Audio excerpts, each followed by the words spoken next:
नमस्कार दोस्तों। एम के लीगल शिक्षा द वे ऑफ लर्निंग आपके यूट्यूब चैनल पे आपका स्वागत है। सिविल प्रोसीजर कोड 1908 की सीरीज में हम सेक्शन 21 एंड 21 ए को प्रीवियस वीडियो में देख चुके हैं। अभी हम बात करते हैं कि प्लेंटिफ का क्या राइट है अपने केस को फाइल करने के लिए। हमने देखा था कि jurisdiction of a civil court में कुछ केसेज ऐसे होते हैं जहाँ पे आपके पास ऑप्शन होता है कि वो एक या एक से ज़्यादा कोर्ट में फाइल किए जा सकते हैं। तो ऐसे केसेस के लिए आपके केस कैसे ट्रांसफ़र होगा एक कोर्ट से दूसरी कोर्ट में, इसके बारे में आज हम पढ़ेंगे। ये आपका सेक्शन 22 एंड सेक्शन 25 में बताया गया है। सिविल प्रोसीजर कोड 1908 में power to transfer the suits, और power to transfer the suits कहाँ पे है? ये आपके सेक्शन 22 से सेक्शन 25 तक है। दोस्तों आगे बढ़ने से पहले अगर अभी तक आपने मेरे चैनल को सब्सक्राइब नहीं किया है तो इसे सब्सक्राइब जरूर कर लें, वीडियोस को लाइक करते रहें और कमेंट करके भी बताएं कि आपको वीडियो कैसे लग रहे हैं। तो आगे बढ़ते हैं। देखिए, प्लेंटिफ के पास अपना राइट होता है कि वो अपना फॉर्म चूज करे अपने डिस्प्यूट के लिए। कहाँ पे? जहाँ आपका डिस्प्यूट एक से ज़्यादा कोर्ट के ऑप्शन आपके पास अवेलेबल है।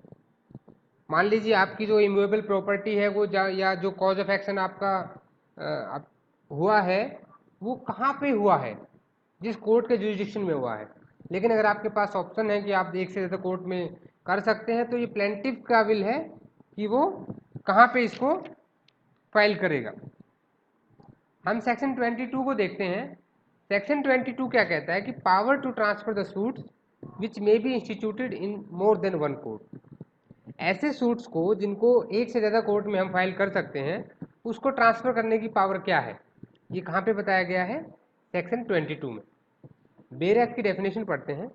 Where a suit may be instituted in any one of two or more courts, यानी किसी दो में से एक या उससे ज़्यादा कोर्ट्स में से किसी एक में आप इंस्टीट्यूट कर सकते हैं। And is instituted in one of such court, और मान लीजिए आपके पास ऑप्शन था कि आप दो या तीन कोर्ट में उसको कर सकते हैं, लेकिन आपने उसको कहाँ इंस्टीट्यूट कर दिया है? किसी एक उसमें इंस्टीट्यूट कर दिया है।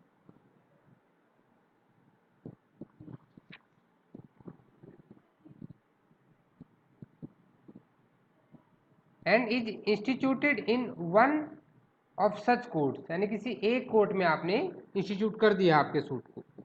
एनी डिफेंडेंट, देखिए ट्रांसफर ऑफ सूट प्लेंटिफ के पास तो राइट था, उसने चूज कर लिया। मान लीजिए कोई ऐसा मुकदमा है जहाँ पे आप क्या है कि भाई ए ने बी के साथ कुछ गलत किया और जो कॉज ऑफ एक्शन था वो कलकत्ता में हुआ, लेकिन जो बी था वो दिल्ली में रहता था। तो अब जो ए है वो बी के ऊपर कहाँ केस कर सकता है? कलकत्ता में भी कर सकता है या फिर दिल्ली में भी कर सकता है। तो इन सच केस डिफेंडेंट, क्योंकि प्लेंटिफ तो चूज कर चुका है, after the notice to other party, यहाँ एक चीज बहुत ध्यान देने की है कि जो आपका ट्रांसफर ऑफ केस है उससे पहले आपको नोटिस देना है। प्लेंटिफ अदर पार्टी को नोटिस देगा डिफेंडेंट कि भाई मैं इस केस को ट्रांसफर कराना चाहता हूँ। ये नोटिस कोर्ट को नहीं, ये उस पार्टी को देगा पहले, ठीक है, at the earliest possible opportunity. ऐसा नहीं है कि भाई आपके इश्यूज फ्रेम हो चुके हैं, आपका ट्रायल आगे जा चुका है और उसके बाद आप बोल रहे हो एग्जीक्यूशन के टाइम पे आप बोल रहे हो कि अभी मैं ट्रांसफर करा, नहीं। एट दी अर्लीस्ट पॉसिबल, जो हमने सेक्शन 21 में पढ़ा था कि ऑब्जेक्शन टू द जुरिडिक्शन, वो भी कहाँ पे होना था? At the earliest possible opportunity पे। In all cases where issues are settled at or before such settlement, यानी कि इश्यूज की सेटलमेंट से पहले या उसके टाइम पर ही आपको ऑब्जेक्शन करना है, आपको ट्रांसफर की लिए बोलना है, अदर पार्टी को नोटिस देना है। ये एग्जाम पॉइंट ऑफ व्यू से इंपॉर्टेंट है कि आपको उसे नोटिस देना है कि नहीं देना है। हाँ, डिफेंडेंट प्लेंटिफ को नोटिस देगा। And apply to have the suit transfer to the another court, और अप्लाई करेगा कि भी सूट को ट्रांसफर कर दिया जाए दूसरी कोर्ट में जहाँ पे उसका जुरिडिक्शन आता है। And the court to which such application is made after considering the objection of other party. देखिए नोटिस क्यों दिया आपने?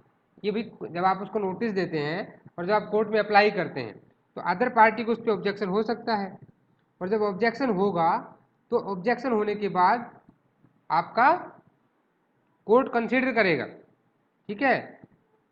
जो अदर पार्टी है अगर उसका कोई ऑब्जेक्शन है उसको कंसिडरेशन में लेकर कोर्ट डिसाइड करेगा कि सूट को ट्रांसफर करना है या नहीं करना है। Then it shall determine in which of the several courts having jurisdiction the suit shall proceed. यहाँ सबसे इंपॉर्टेंट समझने की बात यह है कि मान लीजिए किसी भी आपका कोर्ट में जब सूट फाइल हो जाता है,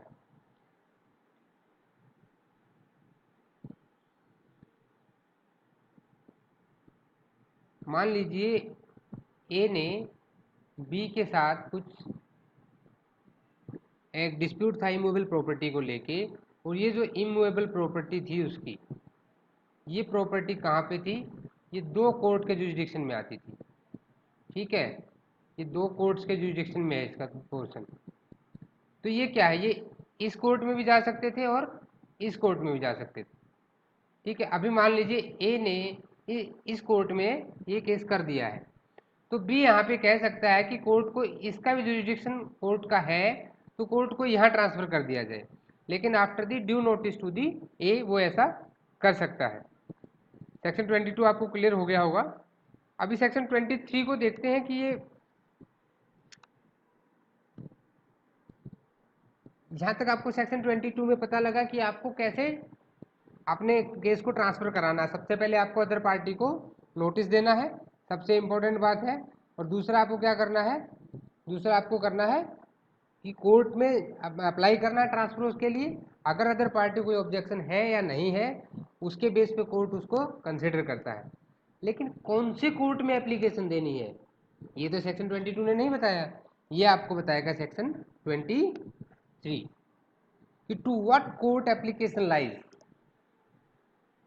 ठीक है। इसमें क्या दिया गया है, where the several courts having jurisdiction are subordinate to the same appellate court an application under section 22 shall be made to the appellate court. भाई मान लीजिए आपकी जो इमूवेबल प्रॉपर्टी थी, हमारी जो इमूवेबल प्रॉपर्टी थी, मान लीजिए एक कोर्ट आपका C1 है, ठीक है, एक कोर्ट आपका C2 है, दोनों का जुरिडिक्शन आता है किसी सूट के ऊपर। अब किसी एक अपीलेट कोर्ट के ये दोनों अंडर में आते हैं, ठीक है। ये दोनों कोर्ट क्या है, सबऑर्डिनेट है किसके, एक अपीलेट कोर्ट के। और हमारा सूट चल रहा है अभी C1 में, पहले वाले कोर्ट में, और डिफेंडेंट चाहता है इसको C2 में ट्रांसफर कराए। तो ये आपका कहाँ बता दिया उसने, सेक्शन 22 में, ठीक है। सेक्शन 22 में ये बता दिया आपको कि भी वहाँ आप करा सकते हो। लेकिन इसकी एप्लीकेशन कहाँ जाएगी, इसकी एप्लीकेशन वो सिर्फ कहाँ करेगा, उस अपीलेट कोर्ट में करेगा। अपीलेट कोर्ट आपकी डिस्ट्रिक्ट कोर्ट भी हो सकती है, आपका हाई कोर्ट भी हो सकता है, ठीक है। दो जब जुरिडिक्शन है सेवरल कोर्ट्स का और उनके बीच में केस ट्रांसफर की बात आती है तो वहां पे सेक्शन 22 में के हिसाब से आप जो ट्रांसफर ऑफ सूट का एप्लीकेशन फाइल करेंगे वो आप अपीलेट कोर्ट में करेंगे। पहला क्लोज क्लियर हो गया, ठीक है। अभी दूसरे की अगर हम बात करें कि where such courts are subordinate to different appellate courts. अब मान लीजिए इस केस में क्या होगा कि हमारा जो अपीलेट कोर्ट है वो दोनों का अलग है, जो अपीलेट कोर्ट आएंगे वो दोनों के अलग अलग आएंगे, ठीक है। अब दोनों के अलग आएंगे तो क्या होगा, अब वो दोनों अपीलेट कोर्ट अगर एक हाई कोर्ट के अंडर में आते हैं तो कहाँ जाएगी, हाई कोर्ट में जाएगी।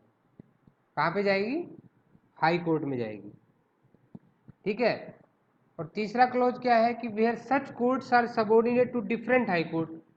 अब ठीक है, अभी अभी हम बोलते हैं कि वो एक सेम हाई कोर्ट के अंडर भी नहीं आते हैं, तो क्या होगा, वो वहां पे जाएगा जिस कोर्ट में आप अपने सूट को ले जाना चाहते हैं उसके हाई कोर्ट में जाएगा। अभी हम सेक्शन 23 एग्जाम्पल समझते हैं। मान लीजिए दो कोर्ट है, court A and court B, और हमने जो हमारा सूट फाइल किया है वो केस में किया है कोर्ट ए में किया है, और हम उसको लेकर आना चाहते हैं कोर्ट बी में। प्लेंटिफ चला गया कोर्ट ए में और डिफेंडेंट चाहता है कि उसका बी में ट्रांसफर हो जाए। तो सबसे पहले सेक्शन 22 में वो क्या करेगा, नोटिस देगा, किसको, पार्टी को। जब नोटिस दे देगा तो फिर एप्लीकेशन किस कोर्ट में देगा वो ट्रांसफर के लिए, ये आपको बताएगा सेक्शन 23 क्लोज 1। वो अगर दोनों एक ही अपीलेट कोर्ट में के अंडर में आते हैं दोनों, ये हमने देखा था सेक्शन 23 के सब सेक्शन 1 में। आप वहाँ देखेंगे तो लिखा गया है कि जब दोनों कोर्ट्स जिनका जुरिडिक्शन आपके सब्जेक्ट मैटर पर है, यानी वो उसको ट्राई कर सकता है आपके सूट को, और अगर एक कोर्ट में आपका चल रहा है, मान लीजिए एक कोर्ट में चल रहा है और आप उसको बी में लेना चाहते हैं, तो इन दैट केस आप उस अपीलेट कोर्ट के में आपकी ट्रांसफर ऑफ सूट की एप्लीकेशन को अप्लाई करेंगे। ठीक है, ये आपको क्लोज क्लियर हो गया। अभी दूसरे क्लोज की हम बात करते हैं। अब मान लीजिए अपीलेट कोर्ट अलग अलग हैं दोनों के, ठीक है भाई, कोर्ट ए में हमारा केस चल रहा है, बट कोर्ट बी जो है आता है वो आपका दूसरे अपीलेट कोर्ट में आता है।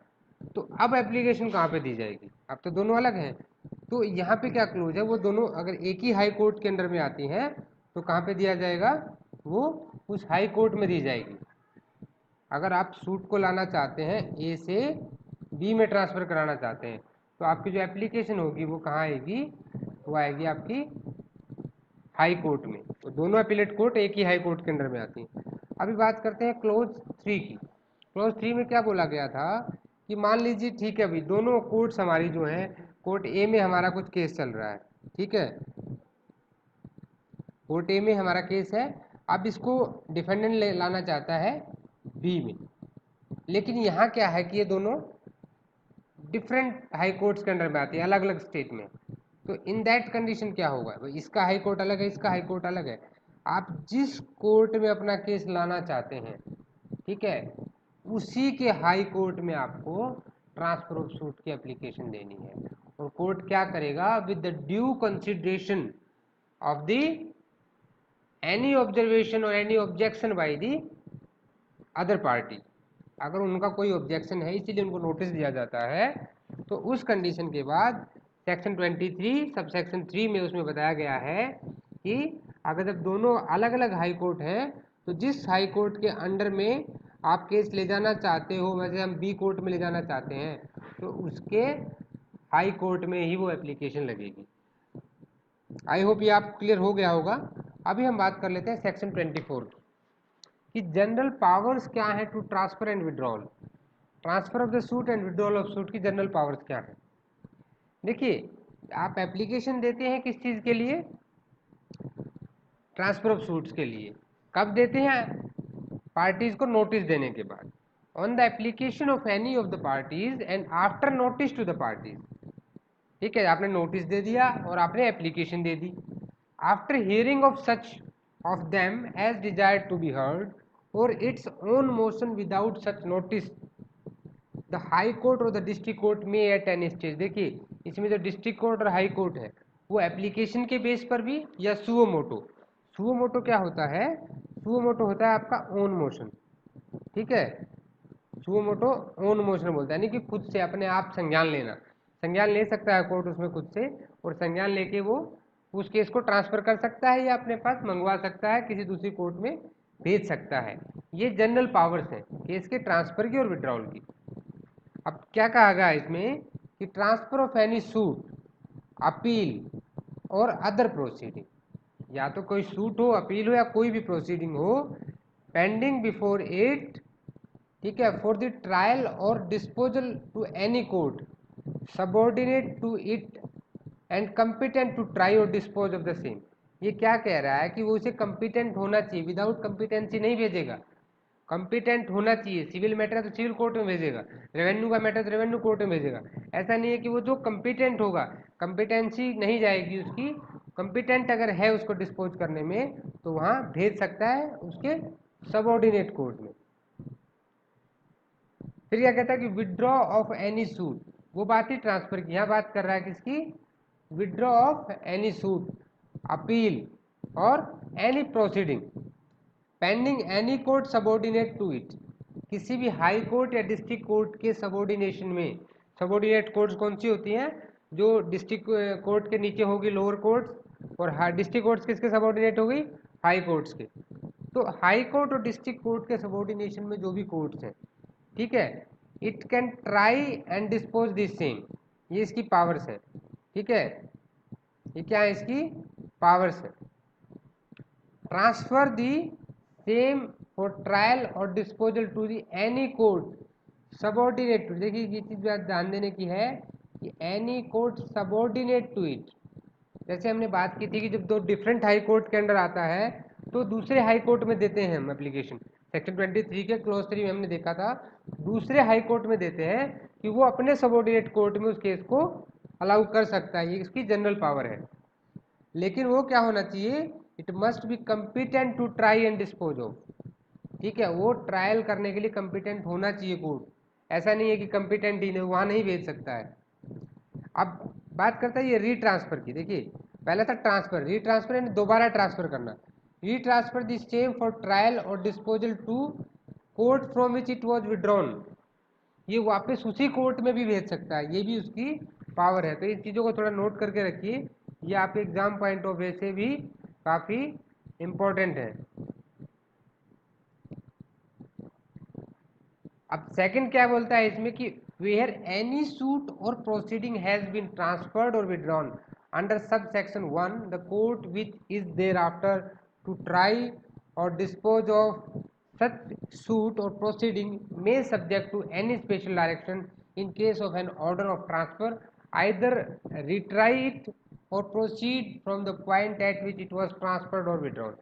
ये क्या बोलता है कि where any suit or proceeding has been transferred or withdrawn.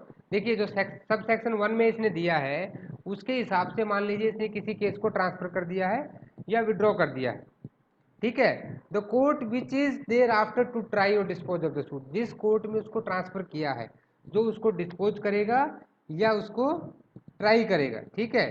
In that condition suit or proceeding may subject to any special direction in case of an order of transfer either retry it or process from the point at which it was transferred or withdrawn। ये क्या कह रहा है कि court चाहे तो उसको अलग से कहीं से स्टार्ट कर सकता है शुरू से ही, या जहां जिस पॉइंट पे वो ट्रांसफर किया गया है उसी पॉइंट पे दूसरी कोर्ट उसको ले लेगी, ठीक है। सब सेक्शन 3 क्या बोलता है इसका कि for the purpose of this section court of additional and assistant जज shall be deem to be subordinate to the district जज। ये क्या कह रहा है कि जो एडिशनल जज, ठीक है, और असिस्टेंट जज की जो कोर्ट्स होती हैं वो किसके सबऑर्डिनेट रहेंगी, डिस्ट्रिक्ट कोर्ट के सबऑर्डिनेट रहेंगी, ठीक है। ये बात यहाँ पे ध्यान देने की है। Proceeding includes proceeding for the execution of decree और ऑर्डर। देखिए यहाँ पे इसने डिफाइन किया है वर्ड्स को। Sub section 3 section 24 sub section 3 sub section B में क्या बोला है इसने कि proceeding includes proceeding for the execution of a decree or the order. Sub section 4 में कहता है कि the court trying any suit transferred or withdrawn under this section from a court of small cause shall for the purpose of such court be deem to a court of small cause. मान लीजिए court कोई भी transfer कर रही है, कोई भी withdraw कर रही है किसी भी सूट को, किस कोर्ट से, स्मॉल कॉज कोर्ट से। स्मॉल कॉज कोर्ट जो होती हैं उनसे वो विड्रॉ कर रही है तो वो small court of small cause ही माना जाएगा, ठीक है। A suit or proceeding may be transferred under this section from a court which has no jurisdiction to try. ये क्या कह रहा है, ये भी इसकी सब सेक्शन 5 कौन सी पावर बताती है, ठीक है। सब सेक्शन जो 5 है ये कौन सी पावर बताता है कि अगर किसी कोर्ट का जुरिडिक्शन नहीं है उस सूट पे तो भी आप उसको ट्रांसफर कर सकते हो दूसरी कोर्ट में, ये भी उसकी पावर में आता है। कौन कर सकता है, डिस्ट्रिक्ट कोर्ट और हाई कोर्ट, ठीक है। उसके सबऑर्डिनेशन के किसी कोर्ट में अगर कोई केस चल रहा है और उसके पास उसका जुरिडिक्शन नहीं है तो उसको ट्रांसफर किया जा सकता है after the objection of the party. अभी हम बात कर लेते हैं सुप्रीम कोर्ट की। देखिए सुप्रीम कोर्ट की क्या पावर्स है ट्रांसफर करने के लिए।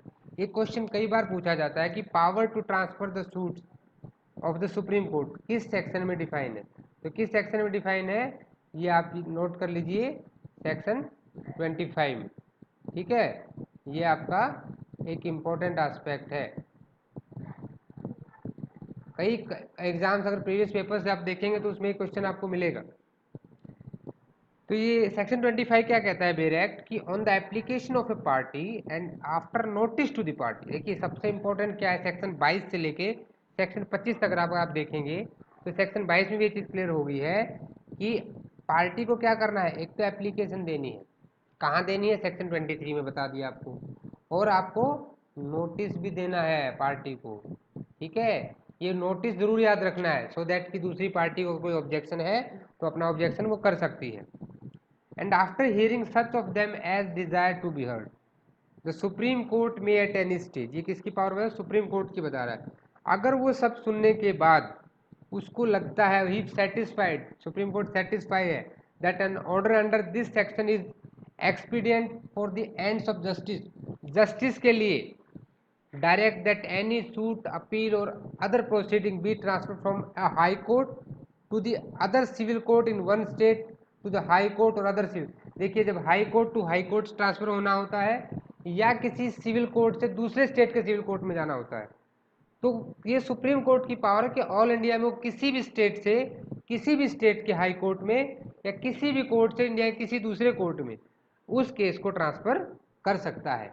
तो power of Supreme Court to transfer suits कहाँ है, सेक्शन 25 में। देखिए सुप्रीम कोर्ट है भाई, उसके पास तो सारी पावर्स है, वो चाहे जहां से जहां आपका केस ट्रांसफर कर सकता है।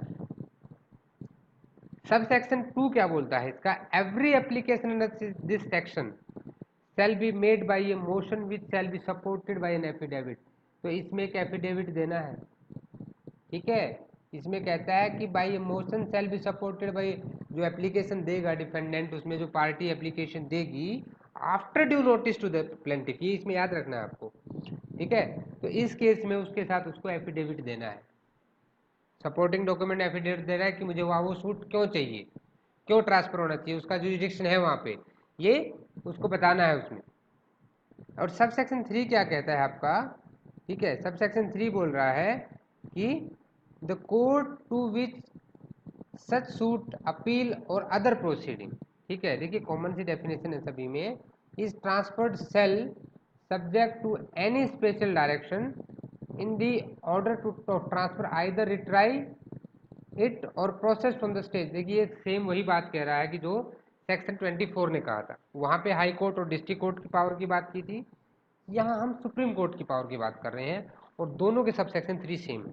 ये क्या कह रहा है कि जब केस ट्रांसफर हो गया, मान लीजिए ए कोर्ट से बी कोर्ट में चला गया, let it be in any close, वो सेम अपीलेट कोर्ट में थे, सेम हाई कोर्ट के अंदर थे या अदर स्टेट्स में थे, ठीक है, ट्रांसफर हो गया है, तो ये दोनों section 24 sub section 3 and section 25 का सब सेक्शन 3 क्या कह रहे हैं कि वो स्पेशल डायरेक्शन दे सकता है कि उस केस को या तो वो रीट्राई करे या प्रोसीड करे उसी स्टेज से जिस स्टेज पे वो ट्रांसफर हुआ है। मान लीजिए कि वही वहाँ पे आपके इश्यूज फ्रेम हो चुके हैं, तो वहाँ वो इश्यूज फ्रेम से स्टार्ट भी कर सकता है या स्पेशल डायरेक्शन के हिसाब से उसको दोबारा से रिट्राई भी कर सकता है। अब इसके सब सेक्शन 4 और सब सेक्शन 5 की बात करते हैं, ठीक है। सब सेक्शन 4 क्या कह रहा है इसका कि in the dismissing any application, देखिए अब तक तो हमने पढ़ा कि उसने एप्लीकेशन को एक्सेप्ट कर लिया, अब वो एप्लीकेशन को डिसमिस कर सकता है, तो डिसमिस में क्या होगा, in dismissing any application under this section the supreme court में, if it is of the opinion that the application was frivolous and vexatious, अगर सुप्रीम कोर्ट को लग जाए कि भाई ये तो फर्जी काम कर दिया इस बंदे ने, गलत एप्लीकेशन थी, ठीक है, वैक्सियस थी, ठीक है, तो उसमें order that applicant to pay by the way of the compensation to any person who has opposed the application such sum not exceeding, ये सबसे इंपॉर्टेंट पॉइंट है, मैं आपको बता रहा हूँ, कितना कर सकता है कंपनसेशन, इसको आप नोट कर लीजिएगा, 2000 रुपीज, ठीक है, 2000 रुपीज तक का वो उसके ऊपर कंपनसेशन देना पड़ सकता है उसको। आप सुप्रीम कोर्ट में ऐसे नहीं एप्लीकेशन लेके जा सकते बिना किसी ग्राउंड के, मान लीजिए आपने, इसीलिए एफिडेविट के साथ सपोर्ट करना है उसमें, अगर आपका कोर्ट को लगा डिसमिस करते हुए कि आपने गलत एप्लीकेशन की है, आपकी इंटेंशन गलत थी, ये वैक्सियस थी, ठीक है, तो इन दैट केस जिस आदमी ने उसको अपोज किया है, प्लेंटिफ ने अपोज किया है, ऑब्वियसली अदर पार्टी ने अपोज किया है, तो वो उसको कंपनसेशन दिला सकता है, और वो कंपनसेशन कितने से ज़्यादा नहीं होना चाहिए, 2000 रुपीज़, ठीक है, as it consider appropriate in the circumstances of the case, ठीक है, ये आप याद रखिएगा, ये सबसे इम्पोर्टेंट है आपका कि कितना कंपनसेशन दे सकता है supreme court transfer of case में एप्लीकेशन को डिसमिस करते हुए। ये दे सकता है 2000 रुपीज़। ये आप याद रखिएगा, काफ़ी इम्पोर्टेंट है। ठीक है, अभी सब सेक्शन 5 की बात कर लेते हैं। The law applicable to any suit, appeal or other proceeding transferred under this section shall be the law which the court in which the suit, appeal or other proceeding was originally instituted ought to have applied to such suit, appeal or proceeding। ठीक है, ये क्या कहना चाह रहा है कि जो उस सूट पे लॉ एप्लीकेबल था, किस पे, सूट पे, अपील पे या किसी भी प्रोसीडिंग पे, यानी कि किसकी बात कर रहा है ये, एप्लीकेबिलिटी ऑफ लॉ की। ठीक है, किसी भी सूट पर, अपील पर या जो अभी आपकी अदर प्रोसीडिंग्स थी, and transfer under this section. ठीक है, shall be the law the court in which the suit, appeal or other proceeding was originally instituted ought to have applied to such suit, appeal or proceeding। ठीक है, यहां तक मुझे लगता है आपको क्लियर हो गया होगा। यहां हमने पढ़ा ट्रांसफर ऑफ द सूट, और अगर आपको यहाँ तक कोई भी डाउट है तो आप मुझे कमेंट करके ज़रूर बताएं। और thanks for watching the video. Please like, share और सब्सक्राइब तो आपने कर ही दिया होगा। और देखिए, इन वीडियोज़ को शेयर कीजिए। अगर आपको कोई भी इसमें इम्प्रूवमेंट लगता है, कोई भी डाउट लगता है, तो प्लीज़ मुझे कमेंट करके बताइए। तो आज के लिए इतना ही, थैंक यू। अभी हम अगले वीडियो में ऑर्डर 1 से स्टार्ट करेंगे। देखिए, अभी सेक्शन 26 में इंस्टीट्यूशन ऑफ सूट आता है, वहीं आपके ऑर्डर स्टार्ट हो जाते हैं। ऑर्डर्स के साथ कोलैबोरेशन में हम पढ़ेंगे। ऑर्डर और सेक्शन का बहुत गहरा रिलेशन है। जो सेक्शंस में दिया गया है उसको ऑर्डर में प्रोसीजर बताया गया है। ठीक है, तो हम इसको ऑर्डर्स के साथ पढ़ेंगे, तो अगले वीडियो मिस मत कीजिएगा, वो काफ़ी इंपॉर्टेंट रहेंगे आपके। हम नेक्स्ट वीडियो से ऑर्डर स्टार्ट कर रहे हैं। तो यहाँ तक के लिए इतना ही, थैंक यू, गुड डे।